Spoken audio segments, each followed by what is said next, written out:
I've experienced racism many times. I was most disadvantaged crossing into Netherlands, border check, when I got questioned about who I was, why I was in the country, and my husband never once got a question. I felt pretty low morale, considering I could well afford to pay for my husband's fare, let alone my own fare to be there, and to be treated like that. One, I think because I was a woman, and two, because I was a black woman. Funnily enough, I think people view, for instance, me and assume, yep, she's going to be of a particular religious group or she's going to be of a particular background because of the accent, and you feel a sense of discrimination and you feel like you're not really worth it or you're not fitting a particular team anymore just because someone had a particular way of viewing you. So it's very unfortunate that you do get that and you do see it. Quite recently I was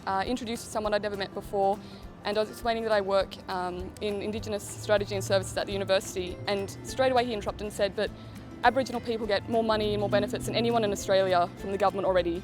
Why on earth would you need to research that? And I think to me that took me really off guard, because I'm in a space where I work with people that I have, I think, much more like-minded to myself and have conversations about these issues. And I think when I came to respond to that, initially I didn't quite know how to address it in a productive way. So I explained that actually that perception is very much a stereotype and it's very inaccurate. He was from overseas and he'd only lived in Australia for a couple of years, and so I think for me that made it all the more alarming that in that short space of time he could form such an opinion and want to vocalise that quite liberally to people. So I think questioning where that opinion really starts to form and how that can become so intense so quickly is something that would be one way to actually address that. I was talking to one of our clients who was from a Middle Eastern background, and he believed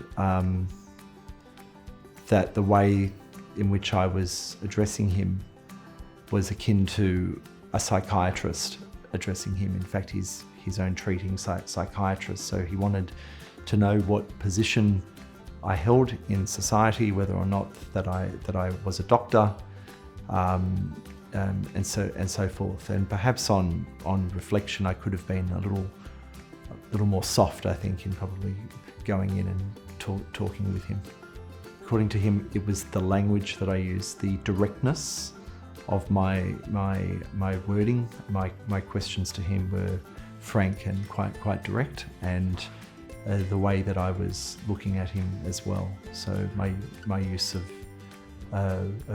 body language, I think he found to be quite direct, and that suggested to me that was probably like inappropriate for that for helpful communication.